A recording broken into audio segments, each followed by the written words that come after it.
സമാധാനമായല്ലോ? ആ, ഇത് അടയുന്നില്ലല്ലോ. അടയുന്നില്ലേ? പറഞ്ഞ പോലെ അടയുന്നില്ലല്ലോ. ഇതെങ്ങനെ അടയാനാ? നിങ്ങളുടെ സുപ്രമാമ കള്ളും കുടിച്ചൊരു സൂക്ഷ്മത ഇല്ലാണ്ട് കൊണ്ടുവന്നിട്ട്. പിന്നെ മാമന് നീ വെറുതെ ഓരോന്ന് അതും ഇതും പറയണ്ട. മോളെ മാമന് 4 ഗ്ലാസും കുറച്ച് വെള്ളവും, ഭയങ്കര ദാഹം.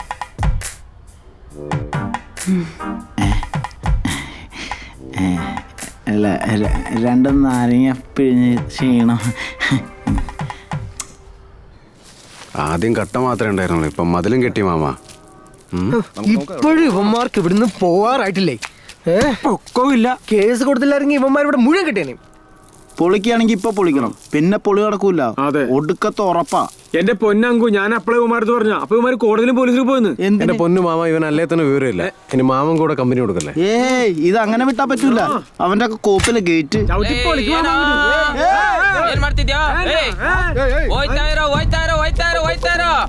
എന്താടാ അവൻ പറയണത്? അത് മാമനോട് ഇറങ്ങി പോടാ പൊന്നാര മോനെ.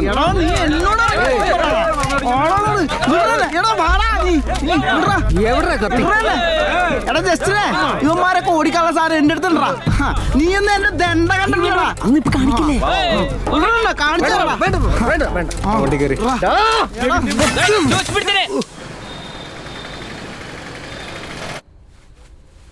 അരുണേട്ടാ, എന്നെയാണോ? എന്താ സ്വാതി? അതെ, നമ്മുടെ അലമാര ഇപ്പോഴും അടയുന്നില്ല. നമുക്കത് നന്നാക്കാൻ ഒരു ആശാരിയെ വിളിപ്പിച്ചാലോ? വിളിച്ചിട്ട് ഇപ്പൊ തന്നെ ഒരു ഉളി എടുത്തോണ്ട് വരാൻ പറഞ്ഞാലോ? എന്റെ സ്വാതി, നിനക്ക് ഉറങ്ങാൻ നേരത്ത് വേറെ എന്തെങ്കിലും ഓർത്തൂടെ? ഇത്രയും നാളത് കൊണ്ടുവരാനായിട്ടായിരുന്നു. ഇപ്പൊ കൊണ്ടുവന്നതായ കുഴപ്പം.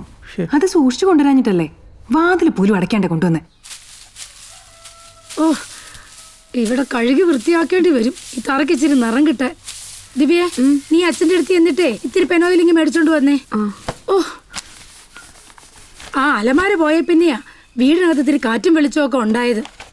ഓ പിന്നെ ആ അലമാര അവിടെ ഇരുന്ന കാലം മുഴുവൻ നിന്റെ തള്ള കൂരിട്ടില്ലല്ലേ ജീവിച്ചോണ്ടിരുന്നത്.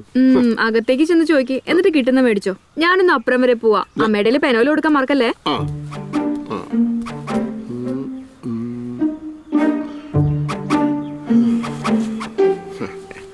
എങ്കിലും ചന്ദ്രികേ ലോകമല്ലേ പങ്കില മനസ്സർ കാണുകില്ലേ.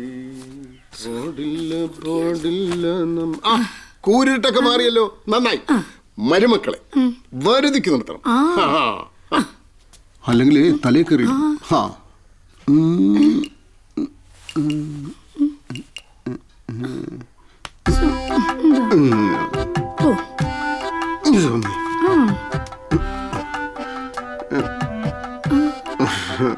ഈ കുപ്പിയൊക്കെ തീർന്നിരിക്കുക. നീ കോട്ട വാങ്ങിക്കാൻ മറന്നു ഈ മാസം.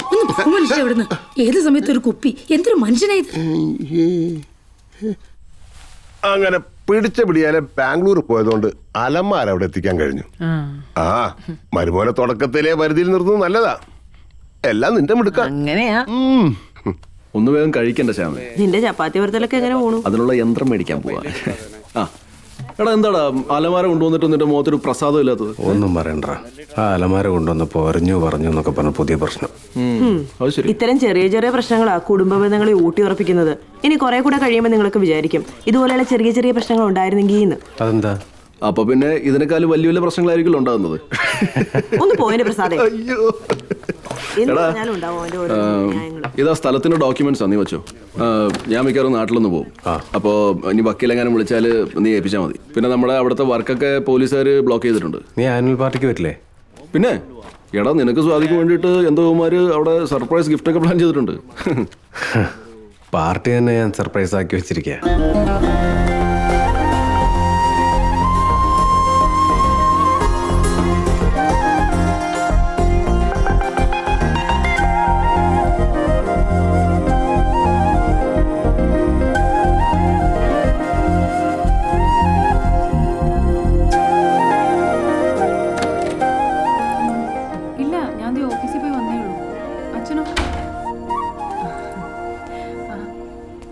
ട്രെയിനിങ് ബോംബെയിലാണമ്മേ, ഒരാഴ്ചത്തെ. അയ്യോ, പോവാതിരിക്കാൻ പറ്റില്ല.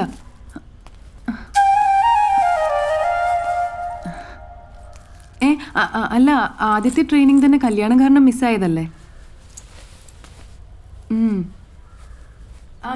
ആശാരിനെ ഒന്നും വിളിച്ചിട്ടില്ല. ശരി അമ്മ, അങ്ങോട്ട് വന്നു, ഞാൻ പിന്നെ വിളിക്കാം. Thank you. അതൊക്കെ അവിടെ നിൽക്കട്ടെ. നീ ട്രെയിനിങ്ങിന് പോയ എൻ്റെ കാര്യങ്ങൾ ആരും നോക്കൂടി? അയ്യോടാ. അയ്യോടാ. ചായ എടുക്കട്ടെ? ആ.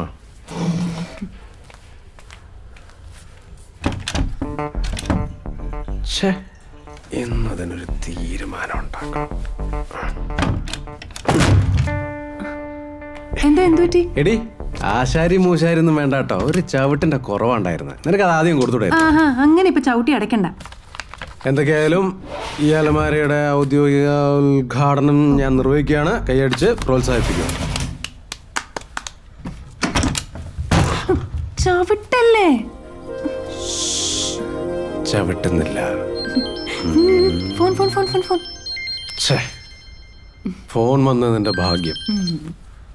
ഹലോ. ഹലോ, എന്താടി? ഞാൻ ബാംഗ്ലൂർ എത്തി. എപ്പോ? ഇന്ന് രാവിലെ. ആ, എന്നാ നീ നേരെ ഇങ്ങ് പോരെ? വേണ്ട, ഞാൻ സന്ധ്യയുടെ കൂടെ നിന്നോളാം. എന്തിനാടി നീ വേറെ കൂട്ടുകാരുടെ വീട്ടിലൊക്കെ പോയി താമസിക്കുന്നേ? എക്സാമിന് പോവാൻ അതാ എളുപ്പം. ആ, എന്തെങ്കിലുമൊക്കെ ചെയ്. ഞാൻ ഇവിടെ നിന്നോളാം. എന്നാ നീ സമയം കിട്ടുമ്പോൾ ഇങ്ങോട്ട് വാ. ദിവ്യ ബാംഗ്ലൂരിൽ ഏതോ എക്സാം എഴുതാൻ ഇങ്ങോട്ട് വരുന്നുണ്ടെന്ന്.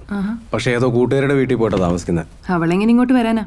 അവളുടെ ചേട്ടൻ്റെ കൂടെ ഇപ്പൊ രാക്ഷസിയല്ലേ താമസിക്കുന്നത്? നോയിക്കോ, ഇത് സന്ധ്യയുടെ കൂടെ താമസിക്കാനാ പോകുന്നത്. എന്നിട്ട് അവൾ അത് ദിവ്യ ഇവിടെ വന്നിട്ട് എന്റെ കൂടെ താമസിച്ചില്ലെന്ന് പാടി നടക്കും. എടി, എന്റെ അനിയത്തി എന്റെ കൂടെ താമസിച്ചില്ലെങ്കിൽ ഏറ്റവും കൂടുതൽ നാണക്കേട് എനിക്കല്ലേ? അത് ഞാനങ്ങ് സഹിച്ചു. സഹിച്ചു എന്ന് പറഞ്ഞാൽ പിന്നെ എല്ലാം തീർന്നല്ലോ. മനുഷ്യന് ദേഷ്യം വരിക.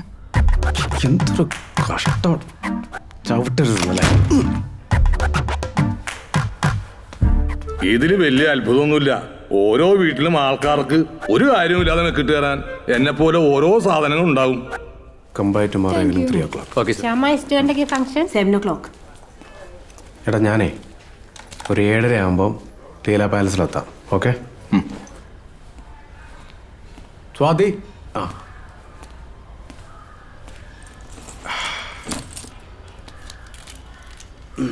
എന്തു പറ്റിയടി? മുഖം കടന്നൽ കുത്തിയ പോലെ ഉണ്ടല്ലോ. എന്തു പറ്റിയടി? എടി, അവക്ക് ഇങ്ങോട്ട് വരാനല്ലേ സമയമില്ലാത്തുള്ളൂ. ബാംഗ്ലൂർ കറങ്ങി നടക്കാൻ ഇഷ്ടം പോലെ സമയമുണ്ടല്ലോ. ഇന്നെന്നെ ചെന്നൈയിൽ നിന്ന് റിയെ വിളിച്ചിട്ടുണ്ടായിരുന്നു. ഞാനും ദിവ്യയും തമ്മിൽ എന്താണ് പ്രശ്നം എന്നറിയാൻ. ഞാനിപ്പോൾ അവളെ വിളിക്കാറില്ല, നമ്മൾ നാട്ടിൽ പോവാറില്ല. ഞാനെന്തോ ചേട്ടനെ സാരിത്തുമ്പ് കെട്ടിയിട്ടിരിക്കാന്നൊക്കെ പറഞ്ഞിരിക്കുന്നത്. ഞാൻ അവളുടെ ചേട്ടന്റെ ഭാര്യയല്ലേ? അത്രേ ഉള്ളോ? ഞാൻ അവളെ വിളിച്ച് പറഞ്ഞോളാം. നീ ഒന്ന് റെഡിയാവും, നമുക്ക് പാർട്ടിക്ക് പോവാം. ഞാൻ വരുന്നില്ല, എനിക്ക് വയ്യ അവിടെ ഒരുങ്ങി കെട്ടി വന്നിക്കാൻ. സ്വാതി പ്ലീസ്, ആനുവൽ ഡേ ഫംഗ്ഷനാണ്. ഞാൻ നിനക്ക് സർപ്രൈസ് തരാൻ വേണ്ടി പറയാതിരുന്നതാ. സർപ്രൈസ് അനിയത്തി വന്ന് തന്നല്ലോ. സർപ്രൈസ് എല്ലാവരും നിന്നെ പരിചയപ്പെടാൻ വേണ്ടി വെയിറ്റ് ചെയ്തിരിക്കുക. ഞാൻ അവരോടൊക്കെ എന്ത് പറയും? ഞാൻ വരുന്നില്ല, അത് തന്നെ. നീ വരാതെ പിന്നെ ഞാനെങ്ങനെ ഒറ്റയ്ക്ക് പോവും? എങ്ങനെയാലും പോകും. ഈ ദിവ്യയുടെ ഒരു കാര്യം, ഓരോ ദിവസം ഓരോ പ്രശ്നങ്ങൾ.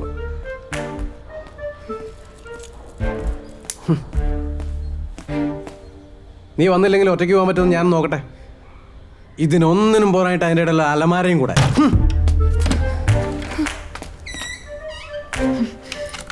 ഇനി എന്റെ അലമാരിൽ എന്തെങ്കിലും വെക്കാൻ ഇങ്ങോട്ട് വാ, കാണിച്ചു തരാം ഞാൻ. ഓ ദൈവമേ, കൈയും കാലും ഉണ്ടായിരുന്നെങ്കിൽ ഇതൊന്നും കാണാനും കേൾക്കാനും നിൽക്കാതെ എങ്ങോട്ടെങ്കിലും ഇറങ്ങി ഓടി രക്ഷപ്പെടാമായിരുന്നു.